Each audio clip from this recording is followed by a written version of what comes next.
Welcome back, everybody. This is Cliff again with another episode of our boot camp series, and in this episode we're looking at firing, which is what everybody sort of focuses on because this is the fun part, right? We're trying to kill the enemy, and well, they're trying to kill us too. Actually, in the big scheme of things, maneuver is more important than firing. Ultimately, you gotta shoot, because that's how you're going to knock down their soldiers and move toward victory. But tactically, getting into a good firing position is actually more important than the actual shooting itself. That's my take on it. So let's talk about what goes into firing and all the different ways you can fire weapons. We're not going to cover belt weapons in this episode. I'm going to make an entire little episode on belt-fired weapons because they have their own little complications. So, the prerequisites to firing at somebody. Let's say we have Private Peters here on the board, and we've got an unspotted German in that smoke hex at 1305. The prerequisites for firing are, you must have LOS. Well, Peters doesn't have LOS to that smoke because the tree in 1104 is in the way here. No LOS. So let's say this German instead is up here in 1304. Now Peters does have LOS because we can trace a line to that hex. So you got LOS, he still can't shoot because the second thing you must have is a spotted enemy character. Can't shoot at him unless he's spotted. So let's say he's spotted. Oh, there's Soldat Horn sitting in the trees. The third thing you have to have is a functional weapon. If you're like me and you tend to roll a lot of 9s, let's get rid of that one. And let us flip this to no out of ammo. If your weapon is out of ammo, you can't shoot. You could go to your secondary weapon, like a grenade. Hey, stop it. Behave, computer. There we go. You could go to a grenade, or a grenade. Rifle grenade in this case. He's a rifle grenadier. Or if you had a pistol, you could shoot your pistol. So you have to have a functional weapon. Let's get rid of that. We reloaded. And you have to have a fire command that turn. Now, there are a lot of different fire commands we can give. The Americans primarily have 4 fire commands. That's aim fire, rapid fire, suppressive fire, and run and gun. Because the Garand is a standard fire, it's not a slow weapon, it's not a bolt action weapon. We don't have to worry about slow suppressive fire. We can do suppressive fire every impulse. The only time we have to worry about a slow weapon is if we have a sniper rifle, and that's exceedingly rare for the Americans, so I'm not going to really worry about it. If you've got a sniper on the board, you probably already have this stuff under control anyway. Alright, what's the difference between our 4 main American commands? Well, aim fire is the central command, the most common command. It's your best firing, your most careful shots. You only fire on impulses 2 and 4. On impulses 1 and 3, you may only spot and pray. Rapid fire, on the other hand, you get to fire every impulse. That's the upside. The downside is you get a modifier, the -2. So it's harder to hit. You're not as accurate. Suppressive fire is like rapid fire in that you get to fire every impulse. You have the -2 modifier. But the suppressive fire, you don't have to worry about terrain modifiers and things. That's the upside. The downside is, with suppressive fire, you can only cause them to lose morale. It's a morale check. Run and gun, our fourth possibility, also has a -2 modifier. The ones that are black on impulse 1 and 3 mean that you may move. On impulse 2 and 4, the red ones mean that you may fire. So it's maneuver and fire with a penalty. Overall, firing calculations can be modified by just as many things as spotting, which we covered earlier, except that morale can also affect this. I've made another little calculator sheet. So here we go. With firing, we don't use the TQ of the soldier. So let's say that Private Peters gets an aim fire. So let's put an aim fire on him. The shortcuts are control for fire commands. Control 1 is an aim fire. Control 2 is rapid fire. Control 3 is suppressive fire. Control 4 is slow suppressive fire. Run and gun is a move command. Move commands go with shift. Shift U for run and gun. So let's say he's an aim fire. Our modifiers, we start with a weapon skill rather than the TQ. His rifle skill is a 6. So all I gotta do is put a 6 in here and tab down there. Distance matters. Each weapon has a certain distance modifier. Generally speaking, 0 hexes, that's the same hex, or 1 away, is a +2. 2 and 3 for most weapons are a +1. 4 out to 6, 8, 10, 12, whatever, is a 0. Depends on the weapon. You just have to look them up on your weapons chart. We have a Garand. So 0, 1 is a +2, 2, 3 is a 1, 4 to 10 is a 0. A lot of times you don't get beyond those ranges.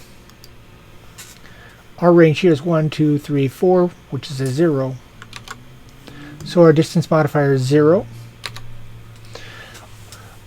Order for our attacker. Aimfire has a 0 modifier. If we had a rapid fire, it would be -2. Suppressive fire, -2. Run and gun, -2.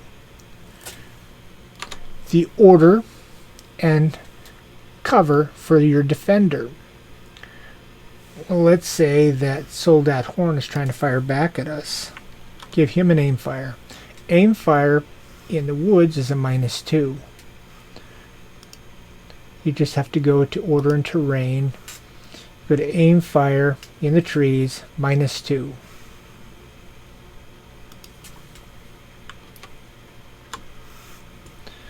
So let's make that a -2. Wounds can modify if your shooter is wounded. So let's say that Peters here, it's Peters, right? Come on, show me. Peters. Yeah, let's say Peters had a light wound.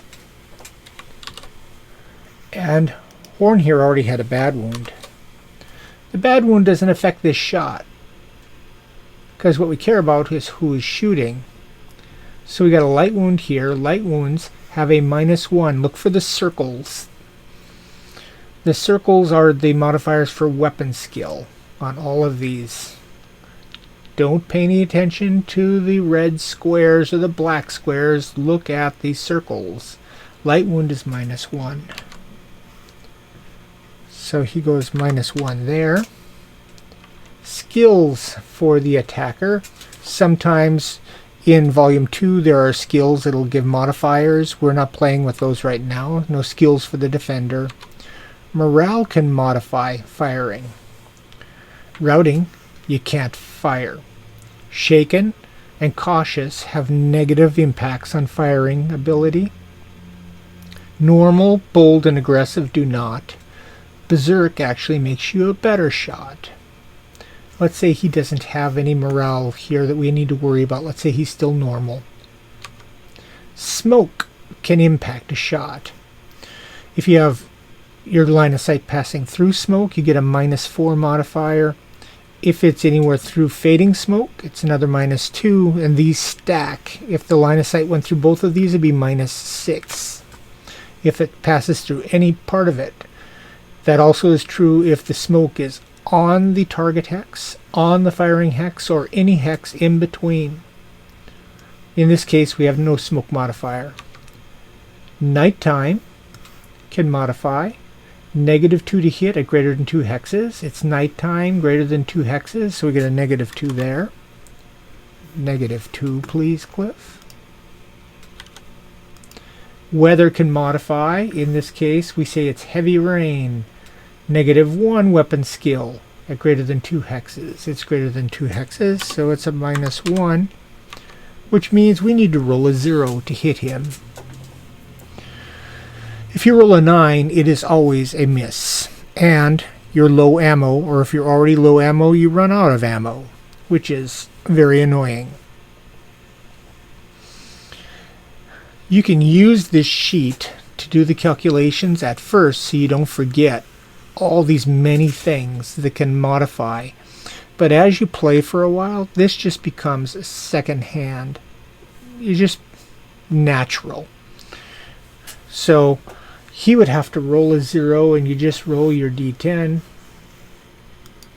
And I rolled an 8, and that's a miss. If Horn was going to fire back with his KAR, his aimfire works exactly the same way. He's got a 3. -2 for nighttime makes it a 1. -1 for the heavy rain makes it a 0. Range of 4 is 0. Aimfire is a 0.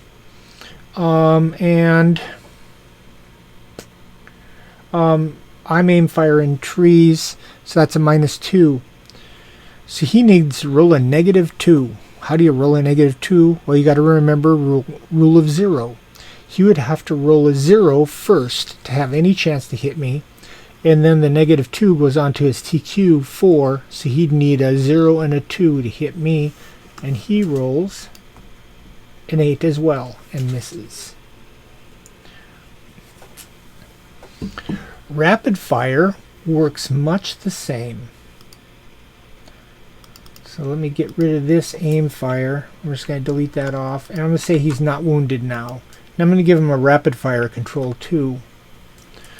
The difference in rapid fire is now Peters can shoot in impulses 1, 2, 3, and 4. This is great when soldiers are nearby and you want to lay in lots of fire. But you pay for it with the rapid fire penalty, -2. So in this case, he's shooting at Horn. Let's say Horn is in the open. And instead of aim fire here, and I forgot to take into account his wound when I did his calculation, it would have been impossible for him to hit. Let's say he's unwounded. Let's just say he's evading Shift V in the open at a range of 1, 2, 3, 4. Let's say he's even closer here. He's 2, and that's why we have a rapid fire on. He's too close. We were worried about him. Now when we rapid fire at a range of 2, what are the modifiers? Well, our weapon skill is still 6. Our distance now at a range of 2 is +1. So I go 1. The order for the attacker is a rapid fire, so we got a -2. He's evading in the open, so you got to look that up.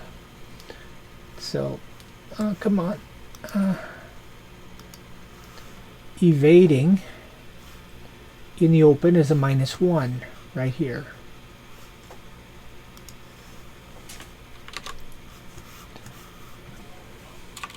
-1. Wounds, I'm not wounded now, so 0. Skills, no skills. Morale, no morale effects. Smoke, no smoke. Night doesn't impact us anymore because we're at a range of 2. It's a range of greater than 2 that affects that. And the weather doesn't impact it. So now we just need to roll a 4.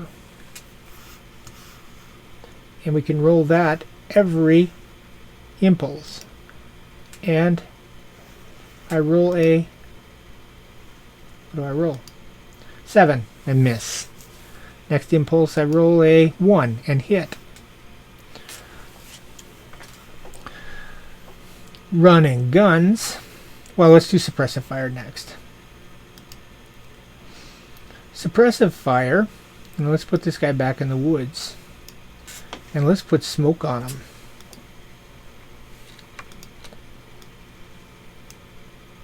He's in the smoke, in the woods. And here we are. I'm going to take this off. I'm going to give him a suppressive fire control 3. Which means he can fire every impulse, -2.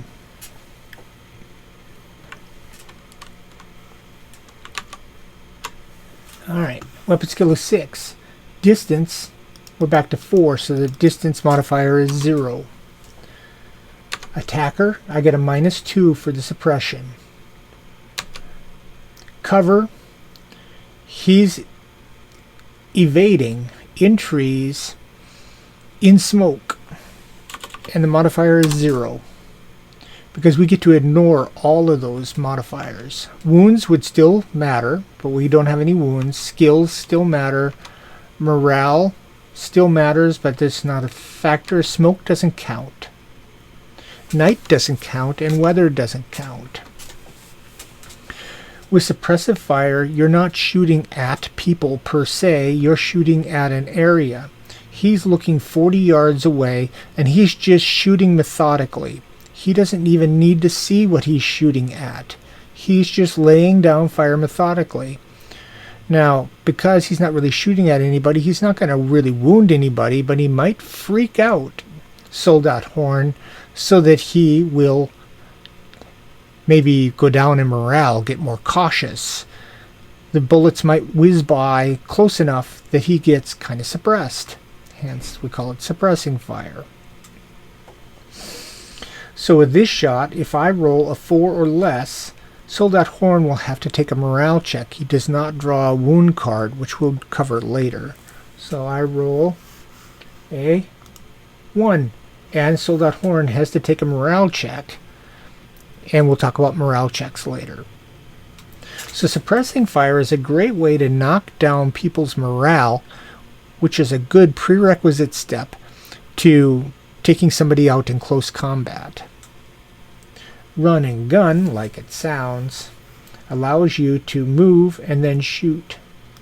So if I had a run and gun here, Shift U, on impulse 1 he could run to here. On impulse 2 then he would shoot at Soldat Horn. In impulse 3 he would run to these trees, and then in impulse 4 shoot at Soldat Horn with the -2 modifier for firing. Now, because we are shooting and not just suppressing, we have to take into account any terrain modifiers and environmental modifiers. Firing for the Germans is exactly the same process with one slight difference. Most of the time they can't do rapid fire and they can't do regular suppressive fire because most of these Germans are armed with a KAR 98K, which is a bolt action slow rifle.